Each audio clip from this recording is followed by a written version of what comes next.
Martha Munro failed to suppress the shudder which threatened to emerge the moment Detective Sergeant Roger Edwards slithered uncomfortably close to the outer edge of her personal space. She thought he was repulsive at the best of times. Standing this close made her flesh crawl.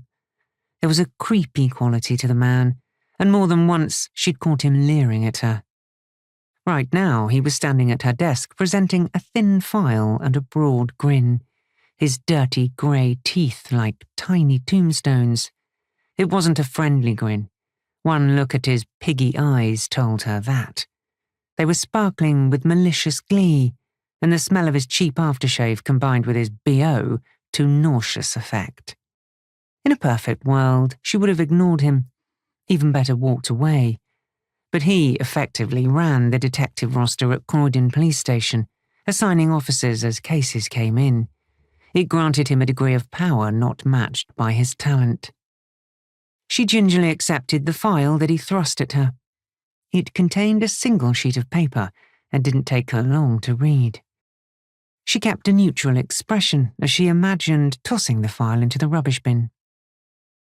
"I thought it would be suitable for your abilities and experience," said Sergeant Edwards. "And Dulwich is your neck of the woods, so you won't have far to travel." "You want me to leave the office and investigate this?" Martha was proud that her voice betrayed nothing of the anger she was feeling. "You're a quick one, for sure," he said, grinning again like an evil imp. "Can I point out that cats go missing all the time?" said Martha. "Just for the records, all these cats went missing and came back. Surely this can be left with the local beat team. Isn't this exactly what we have community officers for?" A sly expression crossed his face. It was a clue that he'd been thinking, not something he was known for. "Ah, well," he said, rubbing his hands together. "That's the point, ain't it?" Martha waited, silently. "It's like the new commissioner said last week. She wants to see more attention paid to the everyday stuff. The idea is we sweat the small things and that improves the big picture. It could be cats today, cocaine tomorrow."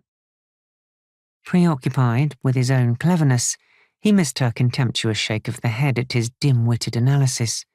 She headed off any further comment by getting to her feet.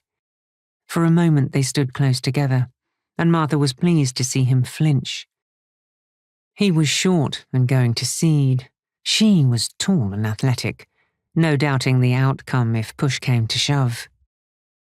"I'm going to get a sandwich from the canteen. When I get back, I'll get right onto the cats," said Martha as she walked away. "I knew you'd be right for the pussies," he called out, before sniggering.